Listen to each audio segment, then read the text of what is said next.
The Senate floor opened Thursday with lawmakers starting a lengthy process they hope will lead to the passage of a bill funding ICE and Border Patrol. But it won't be easy. There's plenty of disagreement among Republicans about exactly what should be in the bill, with a growing number opposing funding for the president's White House ballroom. There's no architectural plans. There is no environmentals.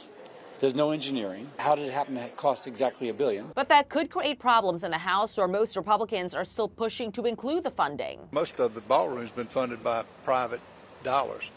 Not putting security in is, I don't know what stage it's in, but it has to be done. It's a big test of the president's legislative muscle following a string of primary victories for candidates he endorsed. But his political success hasn't translated into policy wins. Congress still hasn't passed the Save America Act or nuked the filibuster, and Republicans on Capitol Hill are asking tough questions about his $1.8 billion anti-weaponization fund. Democrats are hoping the division will give them momentum heading into the midterms. Democrats are going to force Senate Republicans to vote on amendment after amendment about Trump's ballroom, Trump's slush fund, and the rising costs of Trump's war. The president says he wants the funding bill on his desk by June 1st, but with the full text not even ready yet, lawmakers will likely miss that deadline. In Washington, Malda Rivera, Fox News.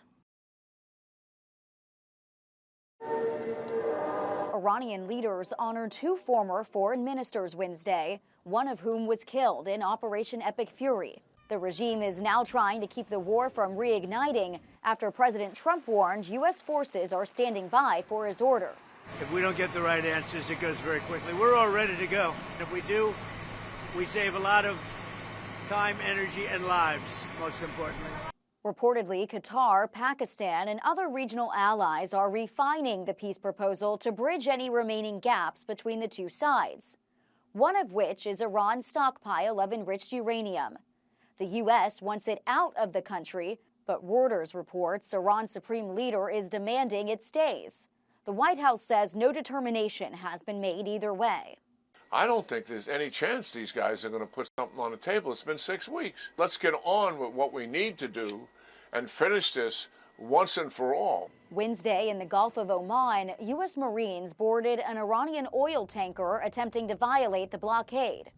But Iran is still trying to assert authority over the Strait of Hormuz, releasing a new map showing sections it says it controls. Expanding the zone that they want to control of the Strait of Hormuz, that's a deal breaker for the United States and for our Gulf partners in the region. Pakistan continues to play a critical role in mediating peace talks. Its interior minister met with the Iranians yesterday, and the army chief is expected to arrive in Tehran today to continue discussions. In Washington, Rebecca Castor, Fox News.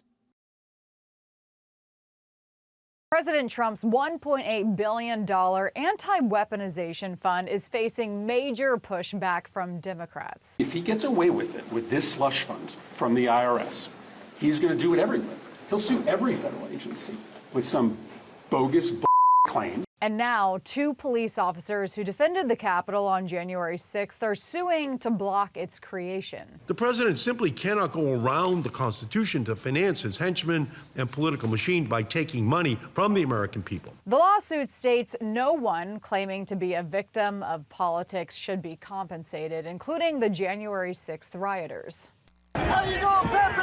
But according to the Department of Justice, the money is meant to pay back those who, quote, suffered lawfare. In fact, Vice President Vance said even Democrats can file a claim. If Hunter Biden wants to apply for this particular fund, he is welcome to. President Trump, who was indicted 4 times and reportedly paid more than $100 million in legal fees during the Biden administration, says it's sorely needed.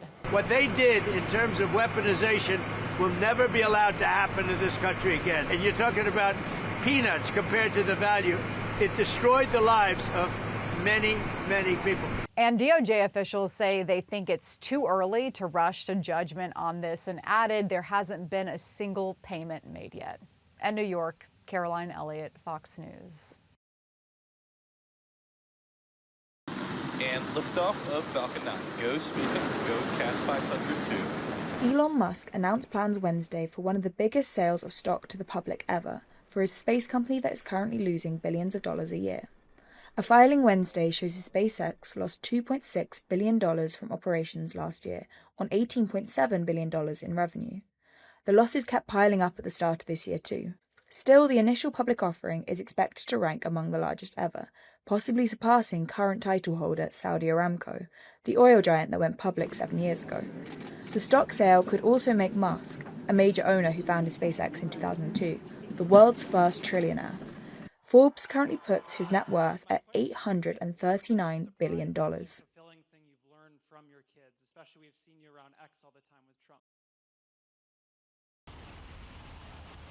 The wife and 4 children of the American man infected with Ebola arrived in Germany via a special medical flight. They are in an isolation ward and so far have tested negative. Meanwhile, the CDC says the man, a doctor who was working in the eastern part of the Democratic Republic of the Congo, is in stable condition. The mainstay of treatment is what we call supportive care, and that's not just putting someone in a bed. That's monitoring their vital signs, IV fluids, replacing electrolytes. The World Health Organization has allocated an additional $3.4 million from its contingency fund to help with the crises and says a vaccine for this Ebola strain is likely months away. This is an implementation problem, getting resources to the epicenter and being able to use the playbook that we use on prior Ebola outbreaks. Airports across the U.S. are ramping up safety protocols as officials try to keep the virus from entering into the country. A flight bound for Detroit was diverted to Canada after a person from the Democratic Republic of Congo boarded in error. It is important that we extinguish this outbreak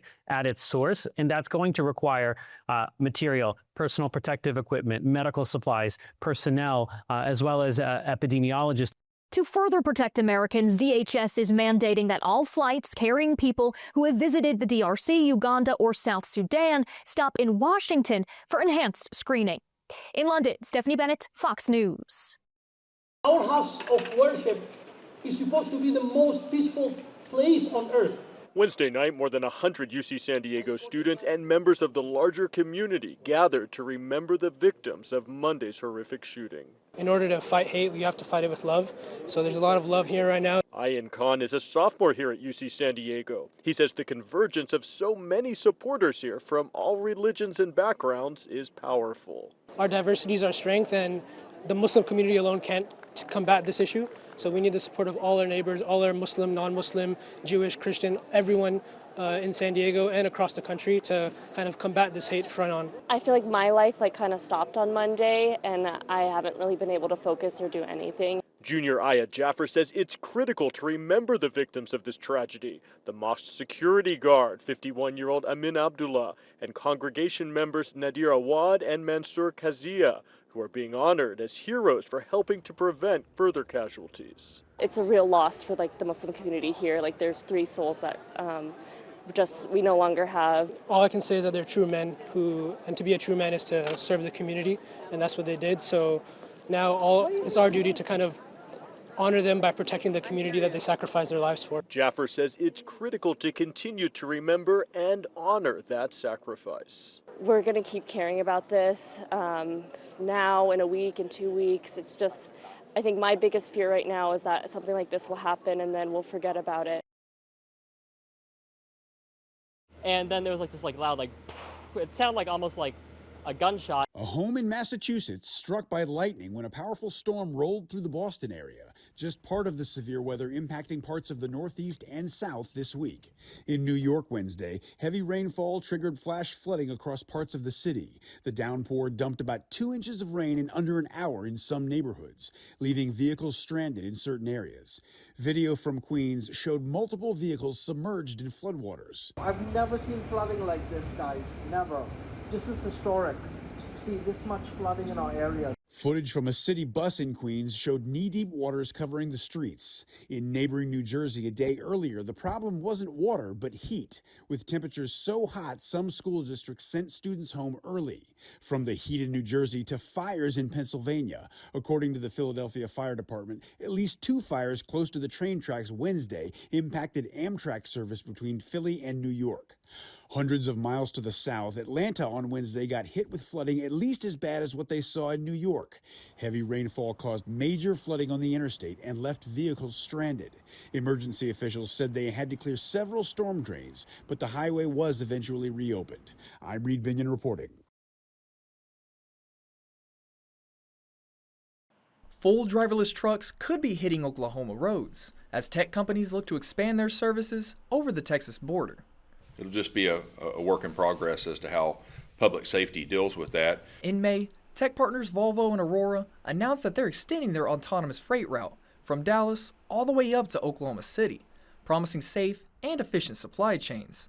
But drivers sharing the open road worry that taking humans out the cab brings new dangers. I'd rather a person be driving it because there's people error, but there's also, errors with technology as well. Questioning what happens if something does go wrong.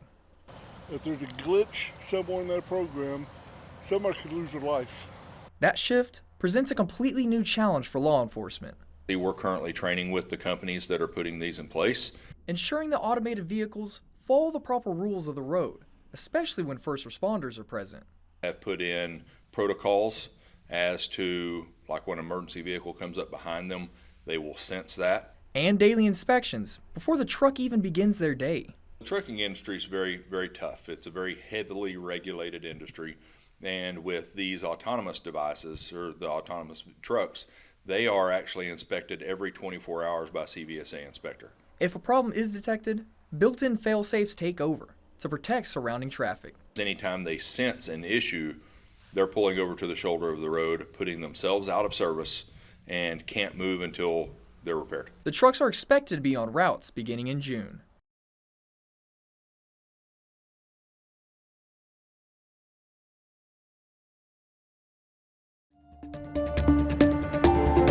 Beyond skyrocketing gas prices due to the war in Iran, the cost of car ownership is consuming a growing share of household budgets. Recent analysis by LendingTree found loan payments are the greatest burden, followed by insurance, gas, and maintenance. With the cost of gas and maintenance and insurance and the sticker price of the car itself, all those rising prices are making things even less affordable than they were. Americans added $18 billion in auto loan debt during the first 3 months of the year, carrying a record $1.69 trillion, according to the Federal Reserve Bank of New York. April government inflation data showed a 28.4% increase in gasoline prices year over year, but also a 4% climb in tire prices and a just over 5% jump for motor vehicle repair. Meanwhile, LendingTree finds insurance costs have surged 37.5% since 2021. Matt Schultz, LendingTree chief consumer finance analyst, says the rise in costs is a cause for concern for many households. For an awful lot of Americans, their car, their vehicle, is their lifeline to their job. And if they don't have that transportation, things get really challenging for them. And there are concerns that the war in Iran could spark another shortage for drivers. The shutdown of the Strait of Hormuz and damage to Middle East facilities could crunch supply of some of the most popular kinds of motor oil.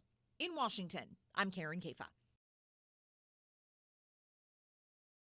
From big purchases to even small everyday ones, more retailers are offering shoppers options to buy now and pay later. It's essentially a short-term loan from a third party, and it allows you to break up the price into a few payments over time. But buyers beware. All those bills are going to come due that people aren't really expecting, and it could cause some serious problems. John Kiernan with personal finance site Wallet Hub says if you don't pay on time, you could be hit with big late fees. Hunt down the terms and conditions, see what the exact costs are. Unlike credit cards, many buy now pay later plans don't charge interest. Instead, these lenders can charge a flat late fee for every missed payment, and some will charge you a percentage of the overdue amount. There's also not much oversight. Typically, anyone over 18 can choose these options even if you have bad credit, and that's where consumers can get into trouble. Basically, the companies want consumers to spend money they don't have and not to think about it so much. The Consumer Financial Protection Bureau warns that outstanding balances could be turned over to a debt collector and hurt your credit score. So, if you're not confident that you can pay on time, it's best to skip the buy now, pay later option. For Consumer Watch, I'm Jen Sullivan. Walmart continues to see strong growth in its online business. E-commerce sales were up 26% in the recent quarter. But Walmart did not raise expectations for the year. It says high gas prices are impacting its shoppers. Walmart continues to see more people buying groceries. It also saw gains in general merchandise, which includes clothing and home goods. Deere's agriculture business was weaker in the recent quarter, though demand for its construction equipment rose and its earnings topped year-ago numbers. In February, the company raised its outlook for its construction and small agriculture businesses, saying it was seeing an ongoing recovery in demand in both segments. Eli Lilly is reporting progress in a new weekly weight loss treatment. The company says together with Zepbound, it could build on Lilly's commitment to match treatments to the needs and preferences of its patients. And Trader Joe's is expanding its footprint with 25 new locations across 14 states, adding to its previously announced growth pipeline. The popular California-based grocery chain says 9 additional stores are now in development, bringing the total slate of upcoming openings to more than 24. The chain, known for its private label products and affordable prices, currently operates stores across 42 states and D.C. In New York, Jerry Willis, Fox Business. On a July afternoon, Jake Allred changed course, deciding to head home instead of an after-work event. I started noticing a cluster of cars, kind of slowing down. And as I was getting closer to that, I saw that there was some wreckage on the road. That decision seems like fate to him now, putting Allred on this Idahoan road at the right time. This poor gentleman had been hit by a car that wasn't attentive, and it crushed his right leg. Another bystander's belt was already being used as a makeshift tourniquet, but Allred ran to the scene with a real one and the training to know how to use it. For Fred King, it meant the difference between life and death. It's something that stays with me in my soul and my heart forever. King lost his leg, but not his life. The U.S. Marine Corps veteran who served in Vietnam doesn't remember much from that day, but he fondly recalls this one, a reunion nearly 2 years in the making. How many words can you put together and say thank you at 1,000,000 times? And there's one more twist of fate. Allred learned how to save King's life through a community class at an HCA healthcare hospital in Idaho. The teacher who taught that course just happens to be King's niece. I never thought in a million years that it would come back like that. For Health Minute, I'm Mandy Gaither. With May marking Mental Health Awareness Month, professionals say greater dialogue and visibility highlighting disorders and reductions in stigma are all helping encourage more people to seek care. People start to look at themselves and say, why don't I have a therapist? Why don't I have somebody that I'm talking to? And I think it causes a lot more self-reflection. Some experts, like Dr. Yumika Stevens of Wayne State University, say conversations around mental health taking place on podcasts and social media can be helpful if consumed properly, citing the impacts of blindly following every influencer's advice without also consulting a trained expert. So how accurate sometimes are people's portrayal of the actual disease that they actually have?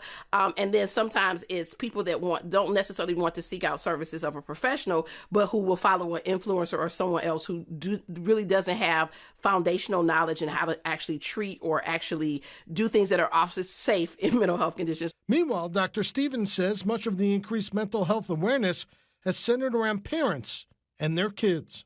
So people really looking at their children much younger and recognizing that these behavior issues are not things that necessarily are going to go away, but I probably do need to have my child evaluated. Still, there are other parts of the population still struggling to access care. Where we always have had the largest deficit is substance use, or patients who have substance use disorder and mental health conditions. There's still a huge amount of stigma around that dual diagnosis population. Kevin Uretsky, Fox News. Police right now searching Michael Jackson's Neverland Ranch. This is part of an ongoing investigation. He's the most famous man in the world, being accused of the most heinous crime in the world. The official trailer is out for Michael Jackson, The Verdict. The docuseries looks at the iconic performer's 2005 child molestation trial, featuring interviews with people who were inside the courtroom. Michael Jackson, The Verdict premieres June 3rd on Netflix. My mom and dad also taught me to dream. They taught me to believe and to pursue. Kerry Washington's pursuits will be honored in New York. She's to receive the Spotlight tribute at this year's Gotham Television Awards for her career as an actress and producer. The third annual Gotham Television Awards are set for June 1st. We gather here tonight to bring women back to their rightful place. The Testaments is returning to its place. Hulu has renewed the Handmaid's Tale sequel series for a second season. Season 1 of the coming-of-age drama is now streaming, with the finale scheduled for May 27th. In Hollywood, I'm David Daniel. It was time for us to change things. Welcome to the boroughs, where you'll have the time of your life. Hippie. Why is everyone so old? Because, honey, this is a special town just for grown-ups. Something strange is going on at a retirement community in the boroughs. Since I moved to the boroughs, I started to see things. I remember thinking, well, I wonder why they're approaching me, because my record on television isn't exactly stellar. Never having done a show that's run more than one season. And then my agent sort of wisely said, I wouldn't mention that to them if I were you. So I didn't, until now. There are wonders in the boroughs. Tucked away, hidden, buried. I have a lot of interspecies experience in my resume. So I'm kind of used to that. I was married to a monster at one point. I mean on screen. We can give up, or we can go all the way. The show's sense of adventure for the characters is something Alfre Woodard says carries over into real life. My friends are in their 20s, 30s, 40s, 50s. I've got 3 friends in their mid and late 90s. And so the thing that they all have in common is a sense of adventure. And it doesn't stop. If curiosity / adventure. I mean, that's what a good life is. The truth is, people come here to live. In Hollywood, I'm Rick Damigella. The tyrannosaurs have very strong heads as a whole, and they are relatively big, but they were still, compared to T-Rex, quite fast, quite agile animals. T-Rex took that idea of a massive predator with a strong head and smaller arms and kind of went into overdrive, because I think I'm right saying, was probably the only giant animal thousands of miles.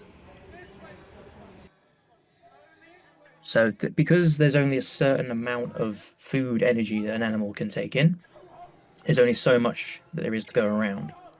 And if it needs all of that energy to maintain its equipment for hunting, like a very strong, very heavy skull, it doesn't really want to. Evolution doesn't want to use it for anything else. So it kind of says, okay, we'll take away from the arms, because the arms aren't really much use to us anymore. We're not using them as a hunting thing. We'll put all of that energy into growing a bigger, stronger skull.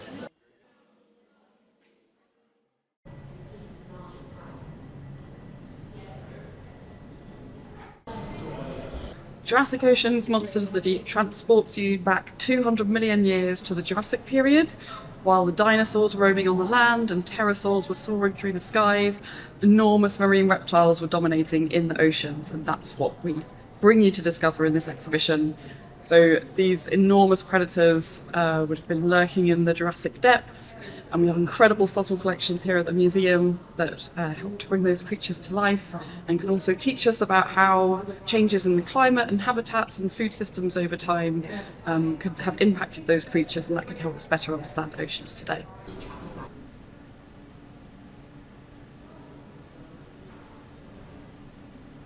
We know that climate changed during the Jurassic, and that led to extinctions, but some of these climate changes were slow compared to what's happening today, and we can see from the fossil record that even slow climate change, relatively slow climate change, can have a big impact on the ecosystem.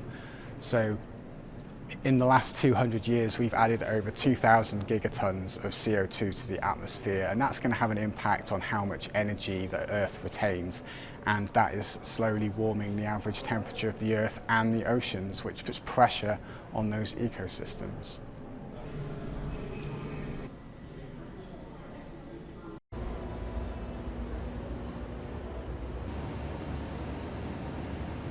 แล้วก็เป็นไดโนเสาร์คอยาวนะครับรวมถึงเป็นไดโนเสาร์ที่ใหญ่ที่สุดตอนนี้นะครับที่เราเจอในภูมิภาคเอเชียตะวันออกเฉียงใต้ไม่ใช่แค่ที่ประเทศไทยครับก็เรื่องขนาดก็จะเป็นสิ่งที่น่าตื่นเต้นสำหรับตัวนี้ครับเพราะว่ากระดูกที่เราเจอเนี่ยถึงจะไม่เยอะเท่าไหร่แต่ว่าเรามีส่วนสำคัญโดยเฉพาะกระดูกแขนแล้วก็ขาครับผมซึ่งเราไปคำนวณขนาดของไดโนเสาร์ตัวนี้ได้ครับก็เราประเมินความยาวที่27 เมตรครับผมแล้วก็น้ำหนักอยู่ที่ประมาณ26 ถึง 27 ตันครับ The environment would have been kind of very arid, very dry, kind of savanna or shrubland-like, just no grass. It would have lived kind of spending most of its time just kind of browsing at the tops of trees. At its maximum size of 27 tons, it would have had very little to worry about in terms of predation. We do know of a relatively large carnivore that lived alongside it, but it only was about 3 to 4 tons, so it was dwarfed by this giant.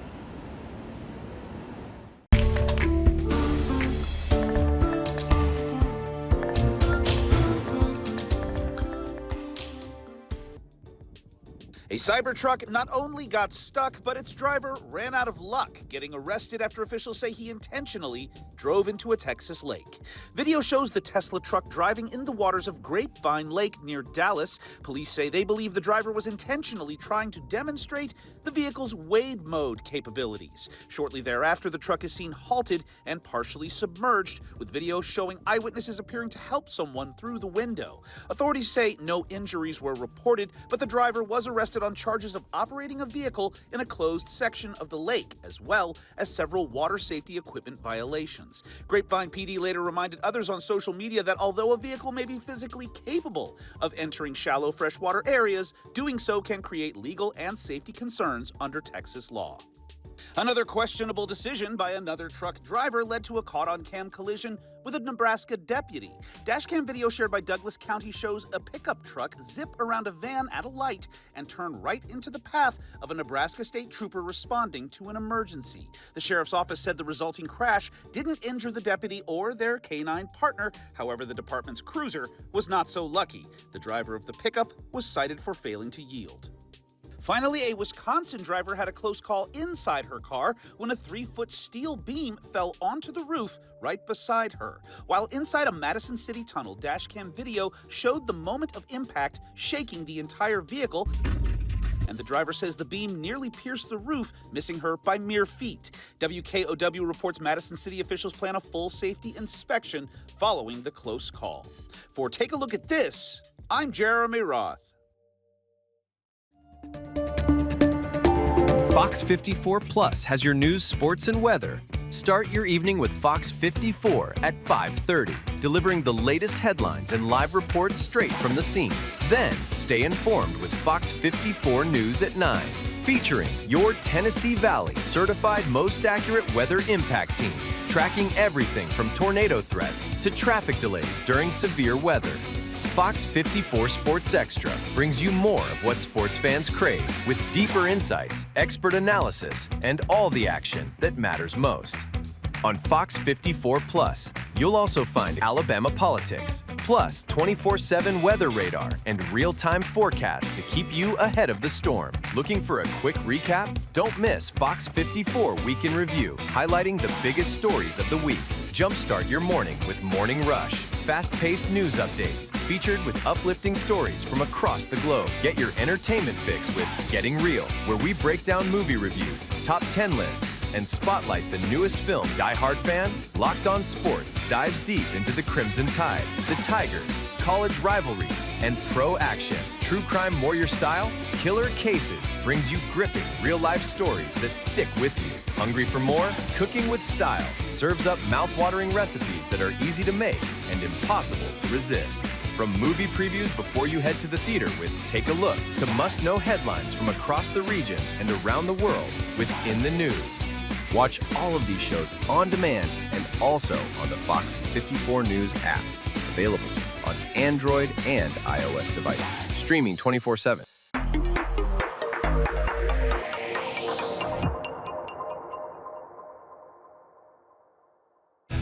There's more to Fox 54 Plus with the Locked On Podcast Network.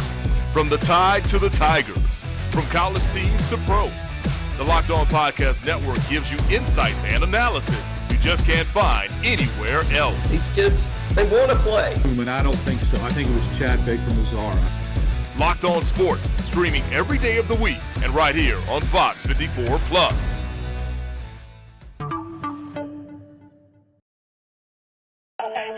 Your wife is in a bar. You said she's unresponsive. This is what he's going to tell you. He's trying to find the first place to put a body. No, sir. The only thing they could do was kill him. Be the jury and to find the defendant